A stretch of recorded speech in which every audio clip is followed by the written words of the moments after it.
नमस्कार मंडळी, मी जयंत सहस्रबुद्धे आजच्या आपल्या कार्यक्रमामध्ये आपल्या सगळ्यांचं मनापासून स्वागत करतो.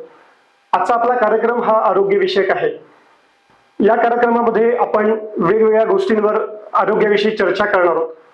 एक माणूस म्हणून आपल्या जन्मापासून ते अगदी शेवटच्या श्वासापर्यंत आपल्या शरीरामध्ये बरेच अंतर्गत बदल घडत असतात.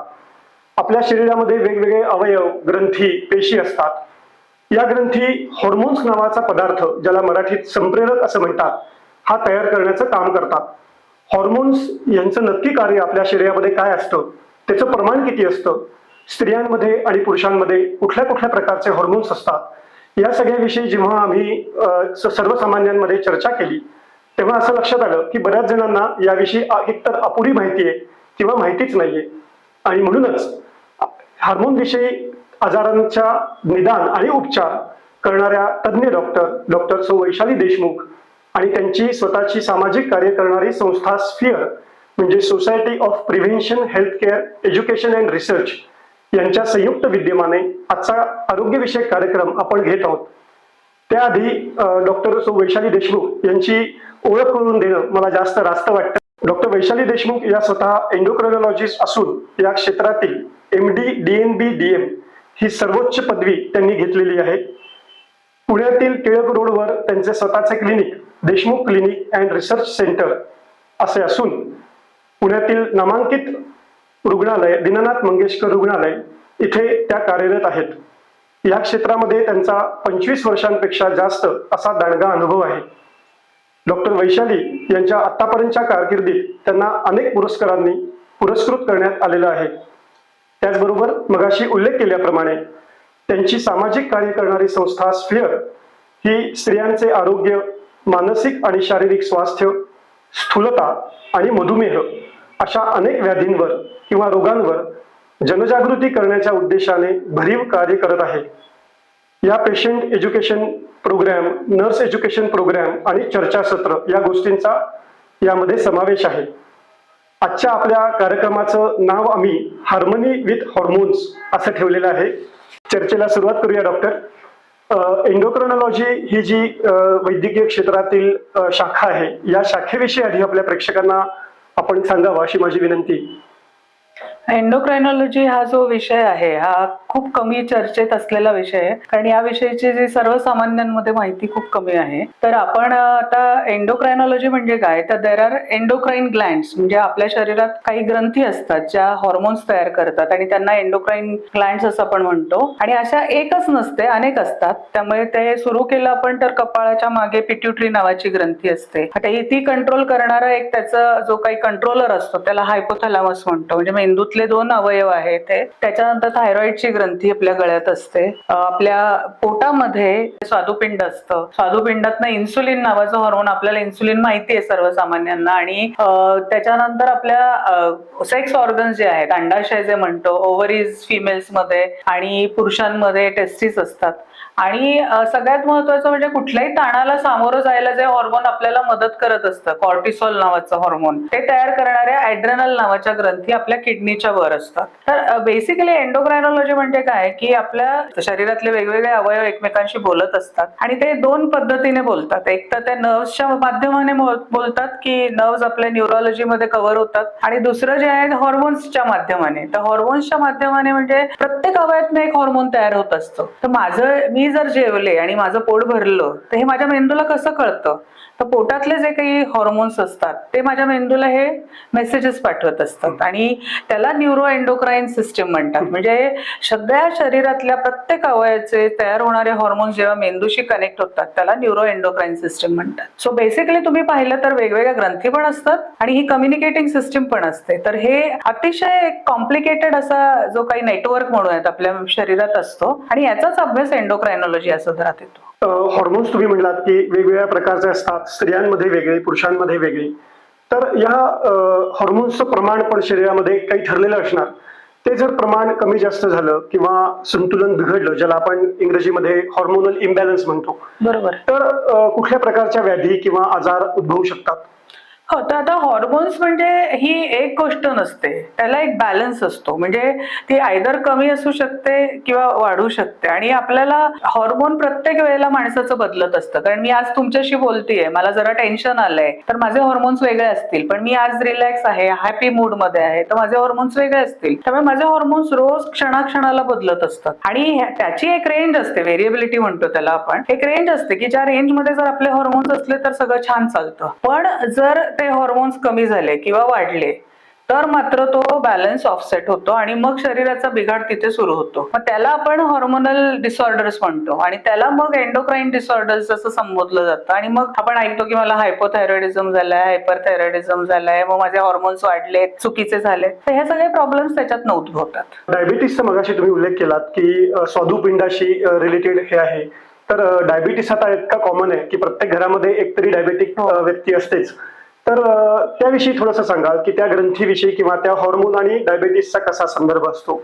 हो, तर आता स्वादुपिंड ही जी ग्रंथी आहे, तर स्वादुपिंडात एक तर फंक्शन काय असतं की आपल्या अन्नाचं पचन करणे, त्याला एक्झोक्राईन फंक्शन म्हणतात. आणि दुसरं जे फंक्शन असतं ते एंडोक्राईन फंक्शन. त्या एंडोक्राईन फंक्शन मध्ये म्हणजे हॉर्मोन्सही स्वादुपिंड तयार करत असतं. तर कुठले हॉर्मोन्स तयार करतं? इन्सुलिन तयार करतं, त्याच्यानंतर ग्लुकेगॉन नावाचं हॉर्मोन तयार करतं, सोमॅटोस्टॅटिन नावाचं हॉर्मोन तयार करतं. तर इन्सुलिनचं काम काय असतं की मी जे खाते ते कन्वर्ट होतं ग्लुकोजमध्ये, म्हणजे त्याच्यातनं ग्लुकोज तयार होते, साखर तयार होते आणि ती साखर रक्तात जाते. पण रक्तात गेली म्हणजे शरीराला मिळाली का? तर नव्हे, त्याला ती आत पोहोचवण्याचं जे काम करतं पेशींमध्ये ते इन्सुलिन असतं. म्हणजे इन्सुलिन इज लाईक अ की आपल्या कुलपाची चावी आहे ती. कुलूप कसलं असतं? पेशींचं कुलूप. आणि पेशींच्या कुलपाचं चावी इन्सुलिननी उघडून मग ग्लुकोज आत शिरतो. सो माझ्या शरीराला किंवा मेंदूला जेव्हा ग्लुकोज मिळत असतं तेव्हा इन्सुलिन हे काम करत असतं. डायरेक्ट ग्लुकोज शरीरात जाऊ शकत नाही. त्यामुळे आपल्याला इन्सुलिन जर कमी पडलं किंवा त्याचं हे जे काम जे आहे आत नेण्याचं ग्लुकोज जर बिघडलं तर आपण डायबिटीस झालं असं म्हणतो. म्हणजे हा इन्सुलिन या ग्रंथीचा बिघाड असू शकतो, इन्सुलिन तयार करणाऱ्या ग्रंथीचा, किंवा इन्सुलिनचा बिघाड असू शकतो, किंवा पेशींचा. या तिन्ही याच्यात आपल्याला डायबिटीस होऊ शकतो. मग असे जे वेगवेगळे आजार तुम्ही उल्लेख केलात की या हॉर्मोन्सचं प्रमाण कमी जास्त झालं म्हणा किंवा बॅलन्स बिघडला तर वेगवेगळे आजार होतात. तर हे आजार आपण जर त्याची माहिती आपल्याला आधी मिळाली काही टेस्टद्वारे तर हे आजार आपण टाळू शकतो का? म्हणजे प्रिव्हेन्शन ज्याला आपण म्हणतो. अर्थातच, येस, डेफिनेटली. कारण हॉर्मोनल सगळे आजार जे आहेत ते होण्याची कारण असतात आणि ती कारण आपण जर टाळली किंवा वेळच्या वेळी आयडेंटिफाय केली तर सगळे हॉर्मोनल प्रॉब्लेम्स हे प्रिव्हेंटेबल आहेत. सो आपण सुरुवात करूया की ओबेसिटी इज प्रिव्हेंटेबल, म्हणजे वजन वाढणं, वजन कमी होणं हे प्रिव्हेंटेबल आहे. त्याच्यानंतर डायबिटीस होणं हे प्रिव्हेंटेबल आहे, especially the type 2 diabetes. Type 1 विषयी आपण बोलत नाही. त्याच्यानंतर आपण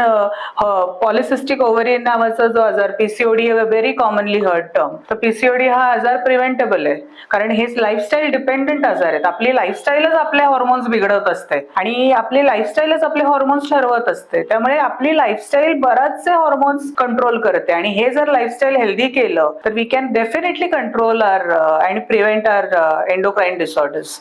आपल्या आधीच्या गप्पांमध्ये पण तुम्ही म्हणालात की बरेच वेळेला निदान आणि उपचार हाच रोल बरेच जण प्ले करत असतात, पण तुमचं मी बघितलं की तुमचं प्रिव्हेन्शनवर पण खूप काम आहे आणि त्यावर तुम्ही नेहमी भर देता. उपचारादरम्यान किंवा पेशंटच्या समुपदेशनाच्या वेळेला पेशंटमध्ये काय काय गैरसमज या रोगाविषयी किंवा या सिस्टीम विषयी असतात असं तुम्हाला जाणवलं?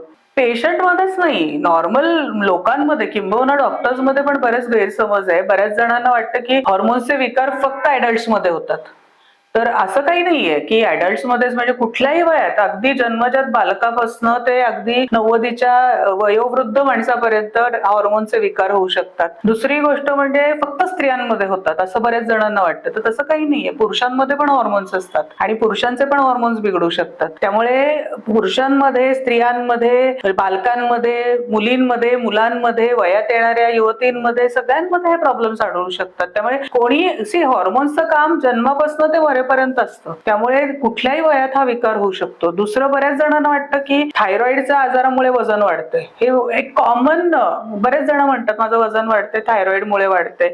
वजन वाढवणारा थायरॉइड आहे का वजन कमी करणारा थायरॉइड आहे? तर असं काही नसतं. त्याच्यात हॉर्मोन्स काय करतं आपल्या शरीरात की मेटाबॉलिझम कंट्रोल करतं. मेटाबॉलिझम म्हणजे चयापचय.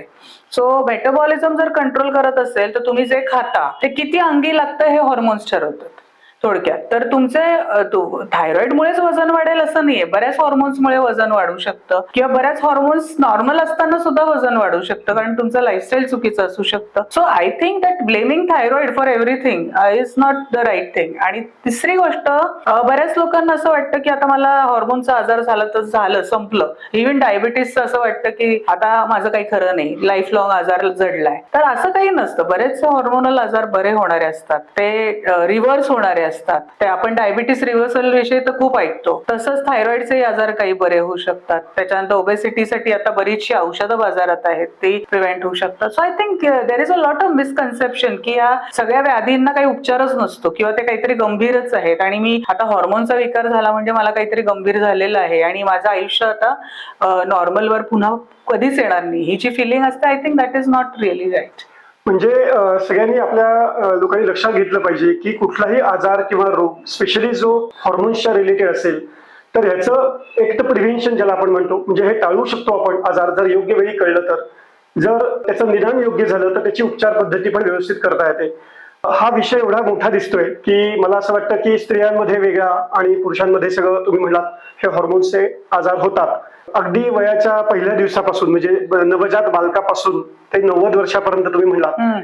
तर आपण असं करता येऊ शकतं का आपल्याला की हा आपण वेगवेगळे एपिसोडची शृंखला आपण करावी आणि आधी स्त्रियांपासून सुरुवात करू आणि वयाच्या अगदी पहिल्या दिवसापासून ते समजा 10 वर्षापर्यंत ज्या मुली असतात त्यांच्यामध्ये काय काय वेगवेगळे प्रॉब्लेम्स येऊ शकतात हॉर्मोन्सचे, 11 ते 20 वर्ष, 21 ते 30 वर्ष, असं करत करत 90 पर्यंत आपण जाऊ आणि ते झालं की पुरुषांकडे वळूयात, असं जर करता आलं. अगदीच. मला वाटतं की आमचं जे संस्था काम करते ती याच संदर्भात एक नवदुर्गा नावाचा प्रोग्राम आहे आमचा. नवदुर्गा म्हणजे काय की प्रत्येक डेकेड ऑफ लाईफ म्हणजे प्रत्येक 10 वर्षाचे जे टप्पे असतात स्त्रियांमधले, तर या प्रत्येक टप्प्यात होणाऱ्या आजारांची याच्याबद्दल आपण माहिती त्या त्या वयोगटांना देत असतो. विशेषतः म्हणजे उदाहरण द्यायचं झालं तर आपले शाळकरी जी मुलं असतात, म्हणजे युजली आम्ही शाळांमध्ये मदर डॉटर टॉक्स किंवा फादर सन टॉक्स ठेवतो की त्याच्यात आपल्याला असं आढळून येतं की मुलांना आपण माहिती काय देतो, न्यूट्रिशन काय खावं, की काय खावं जेणेकरून आपले हॉर्मोन्स सुधारतील. त्याच्यानंतर आपण टीचर्सला काय शिकवतो की ग्रोथ डिसऑर्डर्स कसे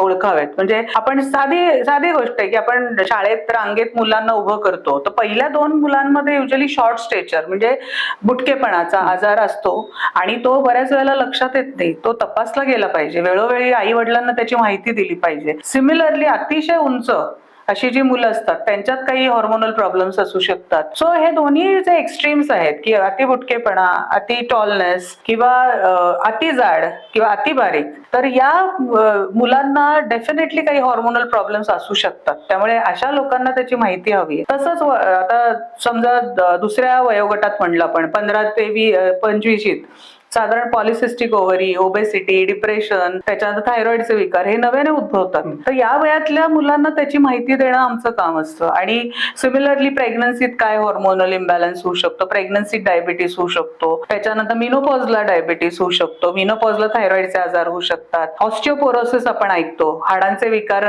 पुरुषांमध्ये स्त्रियांमध्ये 60 नंतर आढळतात. सो हे सगळे प्रॉब्लेम्स हॉर्मोन्सशी निगडीत आहेत आणि मला वाटतं हे एकाच एपिसोडमध्ये अशक्य आहे. त्यामुळे मला वाटतं आपण हे जे सदर सुरू करतोय हार्मोनी विथ हॉर्मोन्स, याच्यात हेतू हाच आहे की आपण सामान्य माणसाचे जे मनात प्रश्न आहेत हॉर्मोन्स विषयी याच्याबद्दल काही हितगुज करावी, त्याच्याविषयी माहिती द्यावी. आणि आम्हाला जरूर आवडेल जर प्रेक्षकांनी आपल्याला प्रश्न विचारले, कमेंट्स दिले, सजेशन्स दिल्या की काय त्यांना ऐकायला आवडेल. तर I think that is a very good scope of discussion. त्याच्यामध्ये आपण असं करूयात की आता आपला हा आजचा एपिसोड झाला की मी मगाशी म्हणल्याप्रमाणे की एपिसोडची एक शृंखला, एपिसोडची सिरीज आता आपण करूयात वेगवेगळ्या वयोगटाप्रमाणे. स्त्रियांचा अधिक सुरू करू आपण आणि मग पुरुषांकडे पण वळू. आणि प्रत्येक एपिसोड झाल्यानंतर, जसं आता आजचा एपिसोड तुम्ही जेव्हा बघताय आणि तुमच्या मनामध्ये हा सगळा एपिसोड बघितल्यानंतर जर काही प्रश्न आले, काही शंका असतील तर तुम्ही कमेंट सेक्शन मध्ये जरूर विचारा. पुढच्या एपिसोडमध्ये आम्ही शेवटची 5 मिनिटं, जसं डॉक्टरांनी सांगितलं की हितगुज या कार्यक्रमाअंतर्गत आम्ही त्याची प्रश्नांची उत्तरं देऊ आणि तसंच त्याच्या पुढच्या येणाऱ्या एपिसोड्समध्ये होत राहील, जेणेकरून आपल्या बऱ्या मनामध्ये जे प्रश्न असतात की अरे तेवढा प्रश्न विचारण्यासाठी मी डॉक्टरांकडे कुठे जाऊ असं होतं, तर ते आपल्याला प्रश्नांची उत्तरं तिथल्या तिथे मिळतील. तर आपण तसं करूयात आणि पुढचे येणारे एपिसोड हे सगळे वेगवेगळ्या विषयांवर असतील. आजचा एपिसोड नक्की बघा. आवडला तर तुम्हाला लाईक, शेअर, सबस्क्राईब करा आणि पुढचे येणारे सगळे एपिसोड तुम्ही नक्की बघाल अशी खात्री मी व्यक्त करतो. धन्यवाद.